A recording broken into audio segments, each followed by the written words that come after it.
What's going on, people? Welcome to United View and welcome to the preview for our trip to the Tottenham Hotspur Stadium to take on Tottenham. We have got Tobes here from the Big Six, from his own channel as well. Bro, happy new season. Happy new season. You needed a new start. You needed some changes. Now you got Ange Postecoglou, mate. Yeah, man. Happy to be here. Actually, I can't believe I'm saying this, but I'm really, really happy to have Ange Postecoglou at the club. I wouldn't have said this.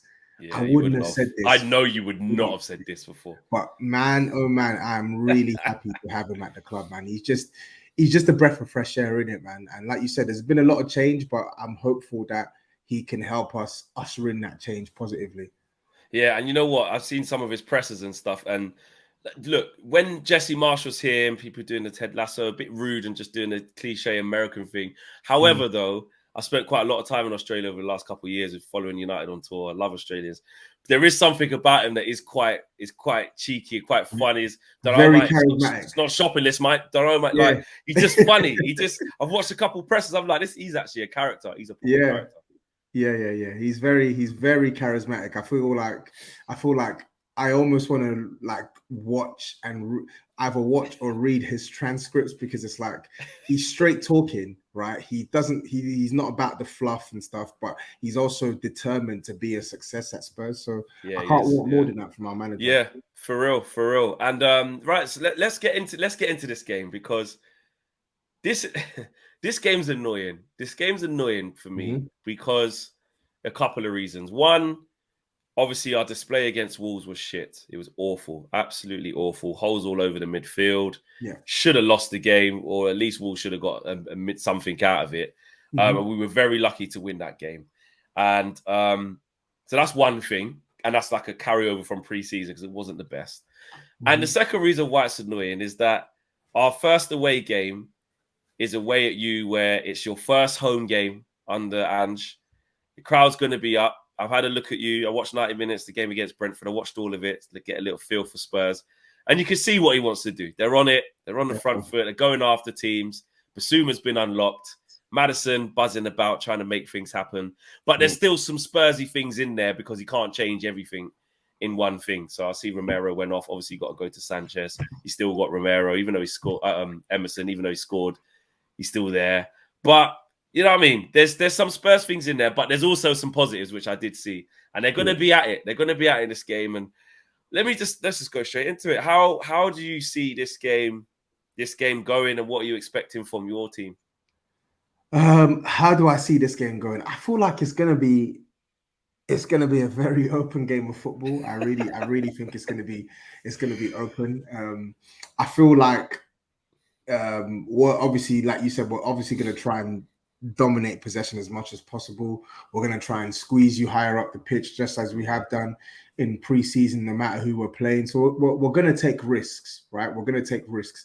And unfortunately for us, along with the risks that we take, it comes with either high reward in terms of us being able to put the ball in the back of the net, or it might come at a high chance of us conceding. Because let's be real, when it comes to Man United, as bad as you were against Wolves, I don't expect that you'll be that bad against us. Yeah. I don't expect that you'll be that open as you were against Wolves against us.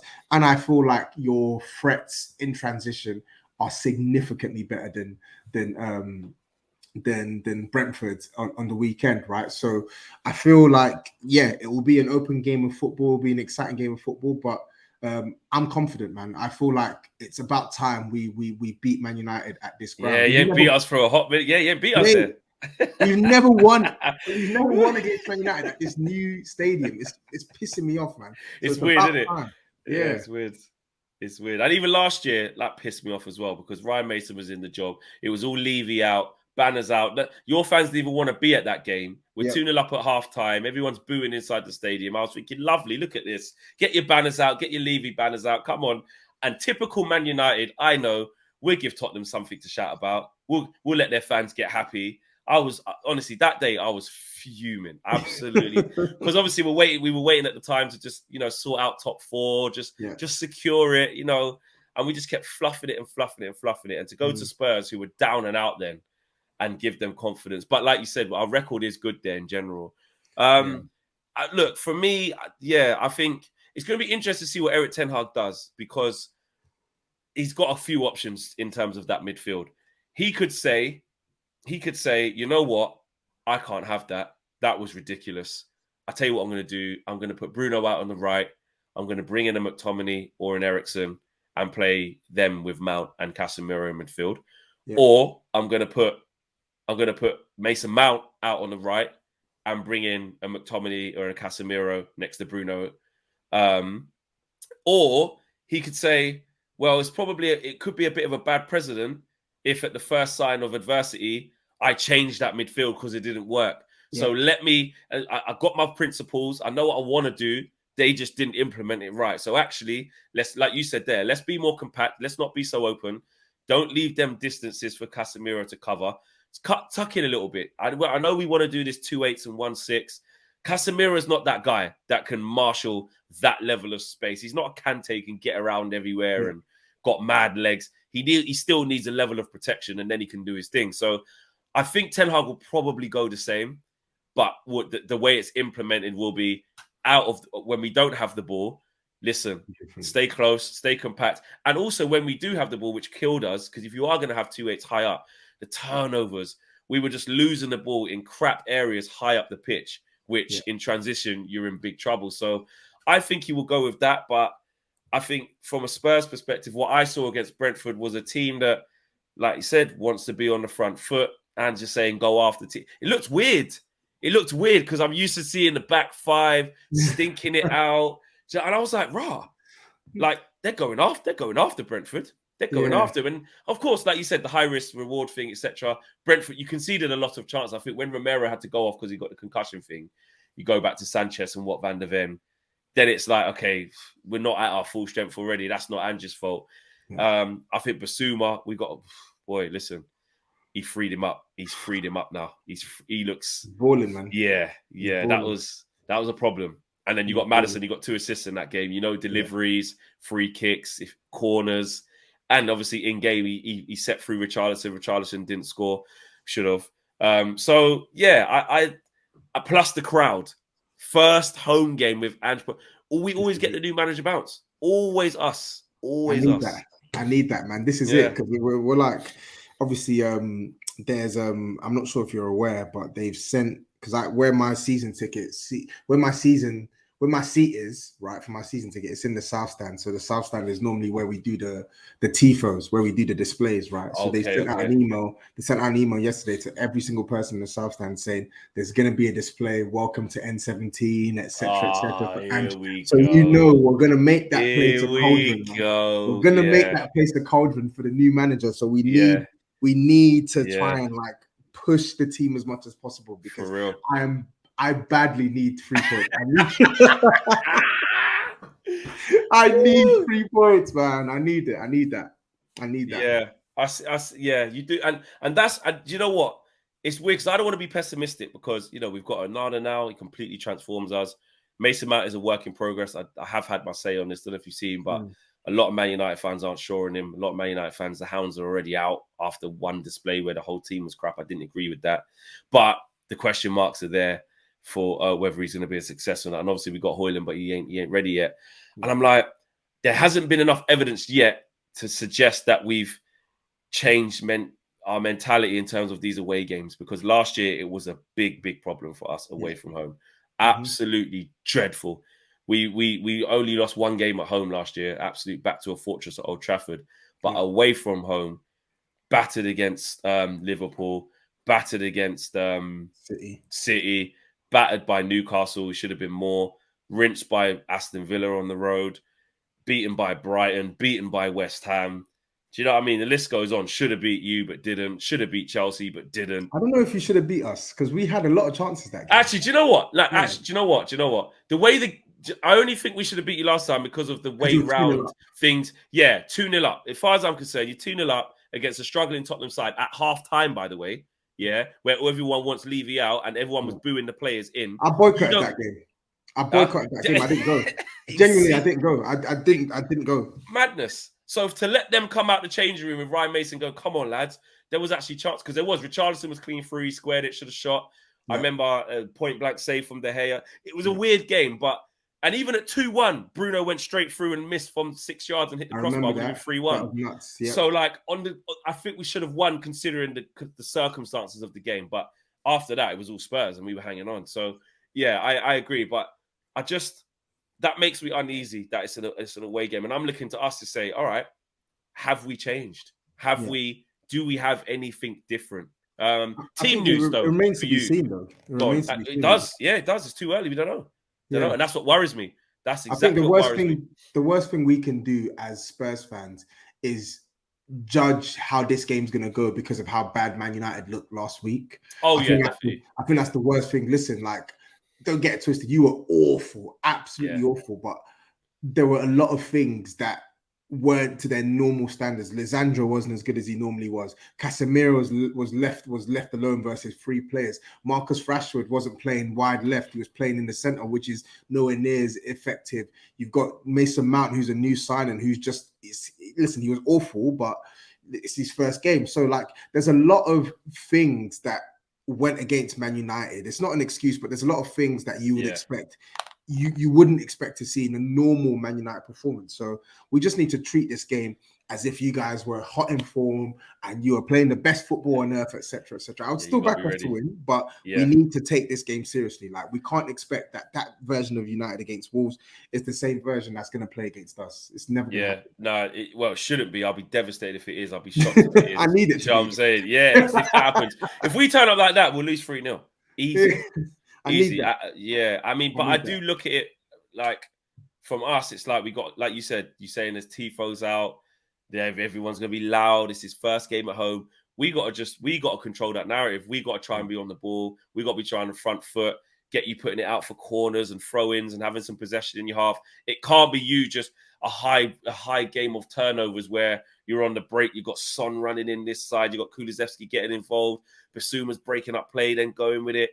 You know, Maddison's trying to slide in, flipping, what's his name, Richarlison, who I don't rate, by the way. But you know what I mean? I know you don't. I don't rate him. I don't rate him at all. But Sod's law, he probably score against us. So look. If this is how I see it. Yeah, with where we are as a team versus where you are, if all of our players turn up and play, say every Man United player played a 7 out of 10, we win the game.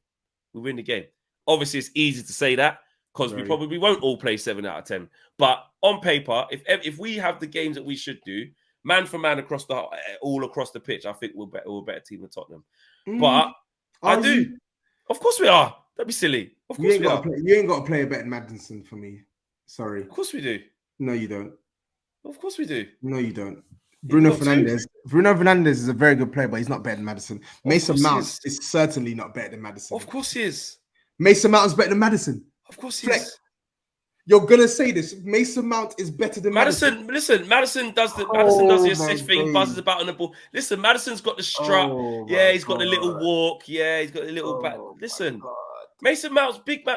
Mason Mount, the disrespect this kid's getting, like he's any player. Mason Mount's been playing. Forget last year at Chelsea, because nobody, even Thiago Silva, looked shit last year at Chelsea. He's a player of the season. While Maddison was at Leicester flipping, doing up, trying to bust the top 4, but kept bottling it every year. Mason Mount was winning the Champions League. Mason Mount was Chelsea's best player. Listen, 2 years in a row. I knew you were Captain Save Mount from early, but this is no, because I'm not buying into this narrative that he's some dead baller. He's not. No. I'm not saying he's a dead baller. I'm saying that he's not as good as James Maddison. I think Mason Mount is a good player in some respects, right? Like when you play a specific way that caters to his strengths, you see a good player. But my thing with Mason Mount is, 1, I think he's a player who carries a lot of flaws. And 2, I think his best position, you already have someone better than him in that position in Bruno Fernandes. So that's the balance of our team. I agree with that in terms of how is he going to fit, but we're talking about him versus Maddison. Versus Maddison. And even what Bruno. Makes him better than Maddison, Bruno. What makes him better than Maddison? Tell me. Passing, Maddison's better. Footwork, Maddison's better. Shooting, Maddison's better. Dribbling, Maddison's better. Set pieces, Maddison's not necessarily better. dribbling. No. The only thing Mason Mount has over Maddison is that he covers more kilometers per game. That's it. Yeah, and he looks, and because he's not the type of player that that Maddison is, where he's trying to obviously create as a pure out and out 10. He's not that type of player. He's not a pure and out 10. It's not that he's that's like saying Maddison's now better than Basuma. Then is Maddison better? He can't do it. That's not his role. He can't do it. That's not his role. What is his role? So he plays. He's an attacking midfielder. He can't play attacking midfielder. You're talking about a specialist 10. Compare Maddison to Bruno. That's the real deal. Yeah, I'm telling you now, he's not better than Bruno. I think Maddison's better than Bruno. I don't think it's by a lot, but I think Maddison's better than Bruno. I think Bruno's very good, but I think Maddison's better than him. Bruno, that's just because of that's just because of the look, about man, just sweet on the ball, he's rolling it, he's got a little strut, he's got his socks high. Don't buy into that. Bruno's been putting up these little cute numbers that Odegaard's now got involved with, and Maddison's got a little forward. Bruno, since he come to the club, been doing that. But everyone's just saying he's shit. He's been doing it. That's what he does. I don't think Bruno. Most chances created. He creates more than Maddison. I've never bought into this. into this narrative. Plug my laptop in. Carry on. That Bruno Fernandes is dead. Like I hate it. He's the most overhated player in the league. I know that he has his stinkers, he has his flaws and stuff, but what he brings to Man United massively outweighs what he takes away from Man United. However, in that position, I think James Maddison, he may not get as many goals as Bruno, but he's going to get enough goals for him to make a monumental impact, and his feel of the game is better than Bruno's. Like he doesn't turn over the ball. It's just a style. It's not just style though. He don't turn over the ball Bruno's as much clutch. as Bruno. He doesn't force passes as much as Bruno. He doesn't. Bruno, look, that is one bad thing in Bruno's game, but I would tell you that he affects the game way often than Maddison. I don't agree. He does. I don't agree. He does. Maddison can go missing. If you put a couple physical man around Maddison and that, sometimes you don't see him. That's the same for Bruno. You see the strut. But Bruno consistently affects games, even to the point where Maddison's either all or nothing. Maddison can't drop a 0 out of 10, but still be good. So wait, Bruno played a 1 out of 10 the other day, But when it came to the death moment to create something, he still did it. Maddison played a 7.5 out of 10, creating 2 chances, and with Basuma controlling that game in the second half. That's what James Maddison brings. For me, he brings more control than Bruno. I'm not disputing that. That statement there, he brings more control, because Bruno is an erratic player. Bruno is a player. He's a brute force player. I agree with that. I do agree. But in terms of the job of the 10, chief creator, get me goals. Be the X factor, the difference maker. That's what he is. That's what Maddison's been doing for Leicester, though. That's what he's been doing since he's come to this league. They got relegated last year, man. I didn't see him. James Maddison, 10 goals last season, 9 assists. Yeah. Right. I'm not even gonna. I think Bruno's best season was 1920. Yeah, 1920. Yeah, 1920, where he scored. No, he got eight goals. No, 1 second. It must be the one after that. His first season was wicked as well. So 2021 season, he got 10 goals, 6 assists. Maddison got 8 goals, 5 assists in less appearances. Is there really that much of a difference in their statistical numbers? I'll look at the 1920 season. 1920 for both, right? So Bruno Fernandes, this was when he was on smoke. 14 appearances, 8 goals, 7 assists. So that's 15 goals. And he came in January, he was on smoke. James Maddison, 31 appearances, 6 goals, 3 assists. Couldn't see him. No one. When Bruno first arrived, no one could see him. He was creating more than De Bruyne. He was. His numbers were better than De Bruyne. But let me tell you this, though, Flex. Go to the season after that. Let me tell you this, though, Flex. He takes penalties, right? He takes penalties. In that season. No, it's the truth, though. He does take penalties in that season. Harry Kane took bare penalties. Take away 150 goals. If you took away penalties, you're taking away at most 15% of Harry Kane's goals. Penalties are penalties, bro. I know penalties. Ivan Toney takes penalties and hardly ever misses. Yeah, I know that. But what I'm saying is, as a midfielder, it definitely inflates his numbers, and you know that as well. If I'm comparing their non-penalty goals. Not recently. Now he doesn't. Because Rashford. How many goals they scored non-penalty? Their numbers are similar. So you're telling me that You're telling me that James Maddison gives you similar numbers to Bruno, but gives you more control, more panache. Why would I then say that Bruno's better?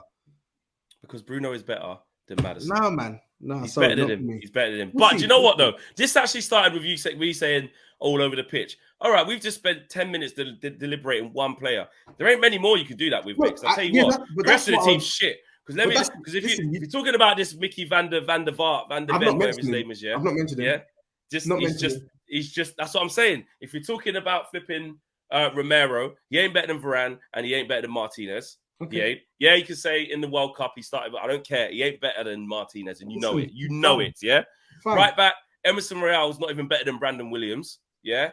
Left back, Emerson Royale is not better than Brandon Williams. Emerson Royale is not even better than Brandon Williams, let alone Dalot and Wan-Bissaka, yeah? Right, left back, no. Remind me, is Dalot even playing? Dalot's not playing because he got dropped. Don't need to.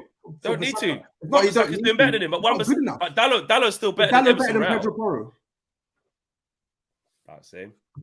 No, they're not the same. They're not the same. They're not the same. Dalot can spam the crosses in. Pedro Porro is a better crosser, better passer. He ain't better defender than him. Man gets run past every game. We ain't even playing as well. That's why Emerson Royale's still playing. He's a bad defender. Ange don't like him either, mate. Argue with Ange, mate. Ange does like him. Why did he play against Brentford, mate? Listen, Ange does like him. Where was he? Why was Emerson there then? And why was Destiny Udogie there? Emerson offers more defensive solidity, bro. Pedro Porro. Yeah. Pedro Porro, we know what his MO is. He was not brought in to be this amazing defender. When we were playing the five at the back, he was brought in because he's a good attacking. That's what Dalot is. They're the same. No, they're not the same. Dalot, 26 appearances last season for Man United, 1 goal, 2 assists. Pedro Porro played 11 games less, 3 goals, 3 assists. He got signed in January. Pedro Porro. Wow! How much more was that? Mate, that's six goal contributions in 15 appearances in comparison. All right. Here's the thing: does he play? What, against United?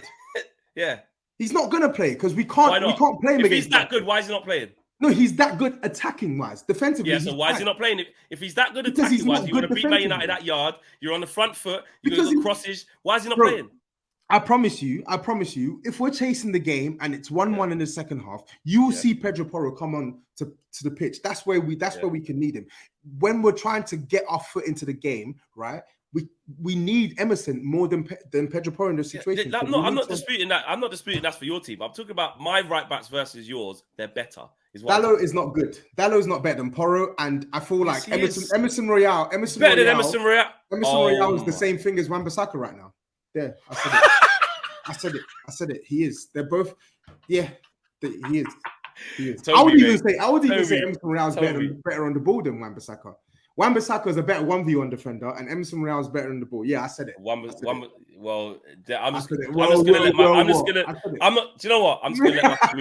gonna let my community do their thing on that one. Yeah, let's just do that. Yeah, Oliver Skip is like, even if Casemiro asked him to clean the boots with the thing, he wouldn't even be able to do it. That's what Skip is to Casemiro. Skip is not good enough to get. There you go. Richarlison is shit. I don't think he is shit, but fair enough. Rashford's better than him. Obviously, yes. Yeah. Kulusevski, Anthony, to be honest with you. Stop it. Anthony, don't ask me about Anthony because I'm not his biggest fan. So that is what it is. And then obviously open and close that book straight away. Yeah, it is. Yeah. But he's ready for you. He's ready for you tomorrow. Oh yeah. Okay, cool. He's up. Do you know what? I'm gonna. He's ready. Don't worry about that. Cool. I'm gonna ask you this though before we get predictions. Actually, just really quickly, a couple quick fire questions. Let's have some fun. Mm-hmm. Who will finish higher, Tottenham or Man United? I've gone with Man United this season. I just feel like Ten Hag has a head start over Ange, and you do have better players than we do in some departments. So I can't really go against Man United at this point in time. So yeah, I'll go United. Who will win a trophy next? Ange Postecoglou or Ten Hag? I don't know. What do you mean you don't know? I mean, he won one last season. Maybe he might win one this season. I don't know, but who knows? But you got a new guy. Why can't your guy? Yeah, that's what I'm saying. That's why I said I don't know. Who knows what Ange could cook? Who knows?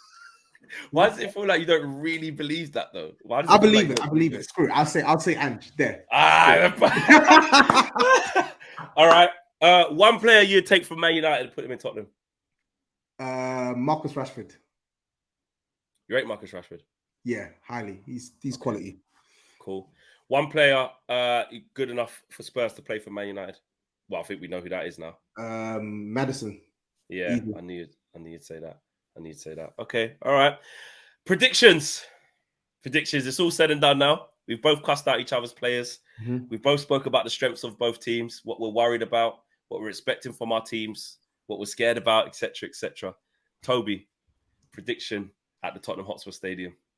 I'm going for 2-1 win to Spurs. We're going to start our home Premier League campaign with a W.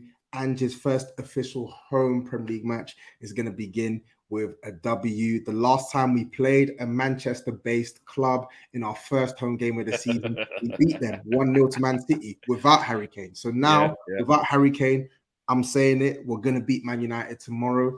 And I think your most hated player, Richarlison, he might be in the goal. He might be in the goal tomorrow. So that's my prediction. Yeah, that will piss me off. Just, honestly, it will. Anyhow, I see the chicken thing. Yeah, because he never gets to use it, bro. Because he don't score. Anyhow, we let him chicken dance. I'm because Varane's my favorite, innit? He's my guy. Everyone knows that's my guy. And Martinez, obviously, butcher. Yeah, Leach art. Don't let that brother do not let him do no chicken dance. Me, I'm gonna go over Man United win. I'm gonna back us to respond from Wolves, even though we won the game, but just respond from the level of performance. And I'm gonna back us to start winning away from home properly. I know it's a good hunting ground, to be fair, going away to Spurs, but last season under Ten Hag, I'm putting it all into the same bag of really poor away from home. You're only as good as your last batch of aways. And our last batch of aways were absolutely horrendous. And I want to see us put it right. So I'm going to go 2-1 the other way. I'm going to go 2-1. I do think we'll concede because you'll be at it. Yeah, the crowd will be up. The players will be putting in a lot, but I'm going to back us to manage the game. That's what I'm going to do. Listen, you guys know where to find Toby. Links are going to be in the video description below. You can catch him every week, killing it with all the guys on the Big Six. To be fair, actually, no, it was Chelsea last year. Matisse was the one who really, because of finishing 12th and that. But really, out of the next one to really keep getting it, because it's a Spurs thing, is you have to contend with a lot.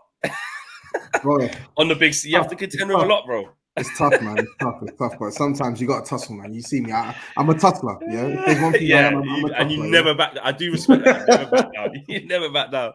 But no, big up for coming on, and check out Toby's handles, all in the links in the video description below. You lot know to find him on his own channel and Big Six and all of his socials as well. So take care, and we'll see you all again soon, guys.